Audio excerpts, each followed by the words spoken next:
दाक्षिणात्य चित्रपट सृष्टीतला सुपरस्टार अल्लू अर्जुनला आज हैदराबाद मधील चिक्कडपल्ली पोलिसांनी अटक केली आहे। पुष्पा 2 या चित्रपटाच्या प्रीमियर शो दरम्यान झालेल्या चेंगराचेंगरी प्रकरणामध्ये ही अटक करण्यात आली आहे।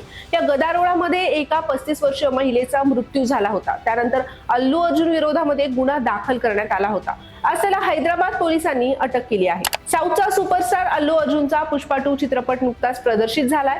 या चित्रपटाचा प्रीमियर शो 4 डिसेंबरला संध्या थिएटरमध्ये आयोजित करण्यात आला होता। अल्लू अर्जुनची एक झलक पाहण्यासाठी संध्या थिएटरमध्ये परिसरामध्ये प्रेक्षकांची तुडुंब गर्दी जमली। या गर्दीला सावरताना पोलिसांचे नाकेनऊ आले। याच गर्दीमध्ये चेंगराचेंगरी होऊन एका 35 वर्षीय महिलेचा मृत्यू झाला। थिएटरमधील चेंगराचेंगरीमध्ये एम रेवती नावाच्या महिलेचा मृत्यू झाला, तर तिच्या 9 वर्षाच्या मुलाची प्रकृती गंभीर आहे। या चेंगराचेंगरीमध्ये एका महिलेचा मृत्यू झाल्यानंतर अल्लू अर्जुन विरोधामध्ये गुन्हा दाखल करण्यात आला होता।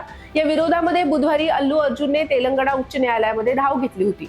हैदराबाद मधील संध्या थिएटरमध्ये पुष्पा 2 च्या प्रीमियर शो दरम्यान चेंगराचेंगरीमध्ये श्वास गुदमरल्यामुळे मृत्यू झालेल्या महिलेच्या मृत्यू प्रकरणात दाखल केलेल्या FIR रद्द करावा अशी मागणी त्याने केली। या चेंगराचेंगरीमध्ये 35 वर्षीय महिलेचा मृत्यू झाला, तर तिच्या 9 वर्षाच्या मुलाला रुग्णालयामध्ये दाखल करण्यात आलं। या घटनेनंतर 5 डिसेंबरला हैदराबाद पोलिसांनी अल्लू अर्जुन, त्याची सुरक्षा टीम आणि थिएटर व्यवस्थापनाविरुद्ध चिक्कडपल्ली पोलीस ठाण्यामध्ये गुन्हा दाखल केला होता।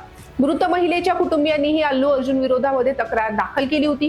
तपासादरम्यान पोलिसांनी थिएटर मालक, थिएटरचे वरिष्ठ व्यवस्थापक आणि थिएटरच्या खालच्या बाल्कनीचे प्रभारी या तिन्ही जणांना अटक केली। तर अल्लू अर्जुनने FIR रद्द करण्याची याचिका दाखल करत याचिका निकाली निघेपर्यंत अटकेसह पुढील सर्व कारवाईला स्थगिती देण्याची विनंती केली होती। याच प्रकरणामध्ये अल्लू अर्जुनला अटक झाल्याची माहिती काही प्रसार माध्यमांनी दिली आहे।